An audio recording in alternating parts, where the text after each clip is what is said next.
Pa-aleluya ka talaga!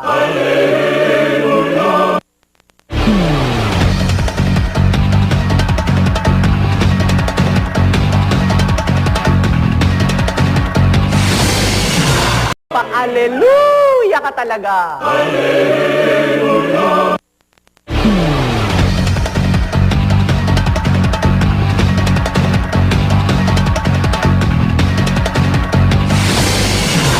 Naganap ang pasabog sa isang bangko kung saan nakapila ang mga pulis para sa kanilang sweldo. Lumalabas na isang car bomb ang ginamit sa pag-atake.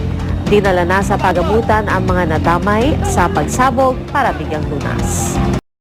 Naganap ang pasabog sa isang bangko kung saan nakapila ang mga pulis para sa kanilang sweldo.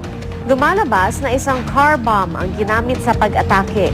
Dinala na sa pagamutan ang mga nadamay sa pagsabog para bigyang lunas.